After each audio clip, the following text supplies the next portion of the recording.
പഴഞ്ഞിയിലെ ജനകീയ football tournament സംഘാടനത്തിന് നെടുനായകത്വം വഹിച്ച M Wilson എന്ന കുട്ടിക്കുഞ്ഞേട്ടനെ ആദരം സംഘടിപ്പിക്കുമെന്ന് panchayat president K Jaishankar.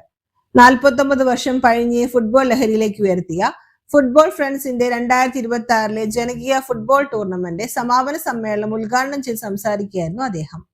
Under 19 അടക്കം 2 ടൂർണമെന്റുകളാണ് 8 ദിവസത്തിനുള്ളിൽ പഴഞ്ഞി സ്കൂൾ മൈതാനത്ത് അരങ്ങേറിയത്. വിദേശ താരങ്ങളിറങ്ങിയ മത്സരം കാണാൻ വൻ ജനാവലിയായിരുന്നു. തേക്കേക്കര സൈമൺ മെമ്മോറിയൽ ട്രോഫിക്ക് വേണ്ടിയുള്ള മത്സര ഫൈനൽ ഫ്ലഡ് ലൈറ്റിന്റെ സഹായത്തോടെ രാത്രി 9:30-നും അപ്പുമാസ്റ്റർ മെമ്മോറിയൽ ട്രോഫിക്ക് വേണ്ടിയുള്ള അണ്ടർ 19 ഫൈനൽ മത്സരം രാത്രി 8:30-നുമാണ് നടന്നത്. പഴഞ്ഞിയിൽ ഫുട്ബോൾ വസന്തം കൊണ്ടുവരാൻ കുട്ടിക്കുഞ്ഞേട്ടൻ ഏറ്റെടുത്ത ദൗത്യം ചെറുതല്ലെന്നും ഉദ്ഘാടന പ്രസംഗത്തിൽ ഗ്രാമപഞ്ചായത്ത് പ്രസിഡന്റ് ജയശങ്കർ പ്രത്യേകം സൂചിപ്പിച്ചു.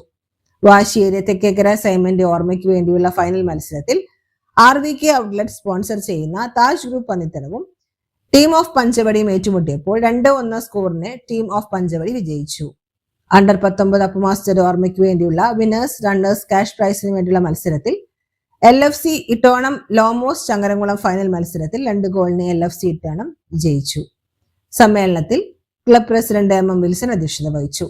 സംഘാടക സമിതി അംഗങ്ങളായ MS Manikandan, Sabu Ayanur, CS Edison, PA Salih, CS Johnson, Vinu Wilson, Babu Pallikkara, PU Jacob, Binu Pulakkal, Vishnu Bharathiyan എന്നിവർ പ്രസംഗിച്ചു.